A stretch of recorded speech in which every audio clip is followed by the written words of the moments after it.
फिलहाल इतना ही। देश दुनिया की तमाम खबरें देखने के लिए बने रहिए ABC डिजिटल न्यूज के साथ। नमस्कार। भोपाल डीजीपी को लिखित ज्ञापन देने के बाद प्रदेश अध्यक्ष जीतू पटवारी का बयान।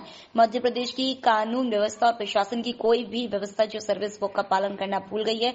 बुलडोजर चलाकर सरकार न्याय की व्यवस्था को मान नहीं रही है। सरकार डराने धमकाने का काम कर रही है। जिस प्रकार से सरकार घर गिरने का काम कर रही है, जिसको लेकर मानव अधिकार जाएगी कांग्रेस। बीजेपी के स्वार्थ के लिए जो आदमी लिप्त होगा, उन अधिकारियों पर कार्रवाई होनी चाहिए। न्यायालय और मानव अधिकार दोनों जगह याचिका लगाई जाएगी।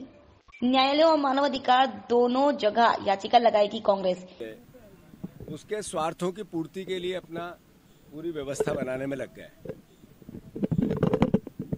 मध्य प्रदेश में न्यायिक शक्तियों का जितना दुर्व्यवहार हो रहा है, उनके साथ देश में कहीं नहीं हो रहा। संविधान की स्थापित न्याय प्रक्रिया है,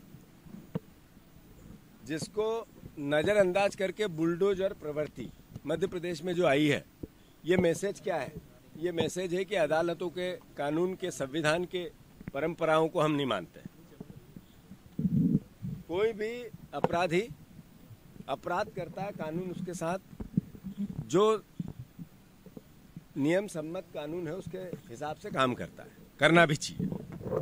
पर दहशत बना के, डरा के बीजेपी के स्वार्थ को सिद्ध करना और इस तरह की भावना व्यक्त करना कि हम जो चाहेंगे करेंगे, ये स्वस्थ लोकतांत्रिक प्रक्रियाओं का हिस्सा नहीं है।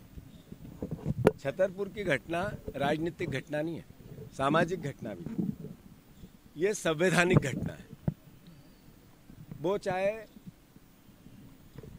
ग्वालियर की बात हो, चाहे भिंड और मुरैना की बात हो, वहाँ यादवों के मकान गिरा दिए गए, या उज्जैन में जायसवाल का मकान गिरा दिया, या अलग अलग जगह पे मकान गिराने की प्रवृत्ति, मैं मानता हूं कि जो मानव अधिकार है उनके भी उल्लंघन का हिस्सा बनती है।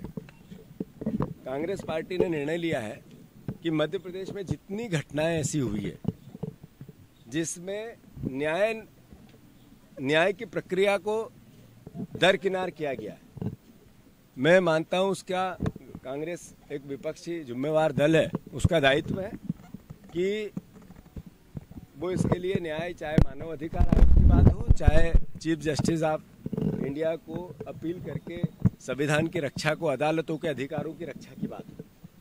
जो अधिकारी बीजेपी के स्वार्थ सिद्ध करने में अपनी भूमिका निभाता है, उसके खिलाफ याचिका की बात हो, कांग्रेस पार्टी लगाएगी। जितनी घटनाएं मध्य प्रदेश में ऐसी होती है, वो चाहे किसी जाति, किसी धर्म, किसी समाज की बात हो, जिसमें बुलडोजर प्रक्रिया का हिस्सा बनती है, मैं मानता हूं कि ये स्वस्थ संवैधानिक प्रक्रियाओं के खिलाफ है। और कांग्रेस पार्टी ने यही बात आज यहाँ के पुलिस प्रशासन को समझाने की कोशिश की। अपराधियों के खिलाफ कानून काम करे, इसमें कोई किसी प्रकार की कोताही नहीं है। पर शांति के नाम पे दहशत बनाना, ये एक अच्छा राज्य चलाने की प्रक्रिया का हिस्सा नहीं।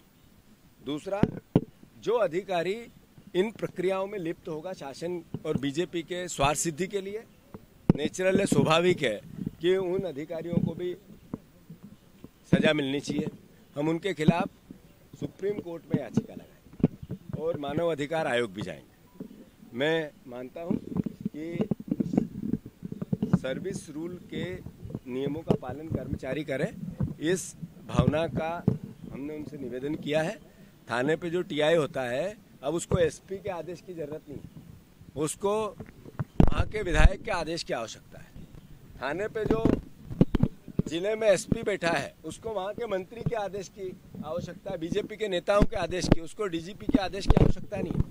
इस तरह का पुलिस प्रशासन हो गया है। मैं मानता हूँ इसमें सुधार की आवश्यकता है। वो तो बांग्लादेश और जम्मू कश्मीर की तरह पथराव हुआ थाने में, उसको लेकर कांग्रेस जी कांग्रेस पार्टी के अध्यक्ष जीतू पटवारी जी जिस संविधान का हवाला दे रहे हैं, जीतू पटवारी जी, संविधान में कितने शब्द हैं क्या आपको ज्ञात है?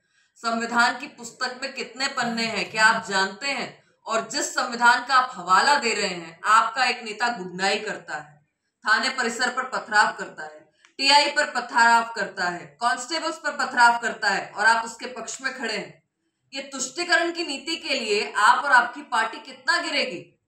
भारतीय जनता पार्टी ने कांग्रेस के जंगल राज को समाप्त किया है, माफियाओं को समाप्त किया है, डकैतों को समाप्त किया है और इस प्रकार के जो भी लोग हैं उन पर कार्रवाई हुई है, होगी और होती रहेगी जब तक कांग्रेस अपने इस आचरण से बाज नहीं आती।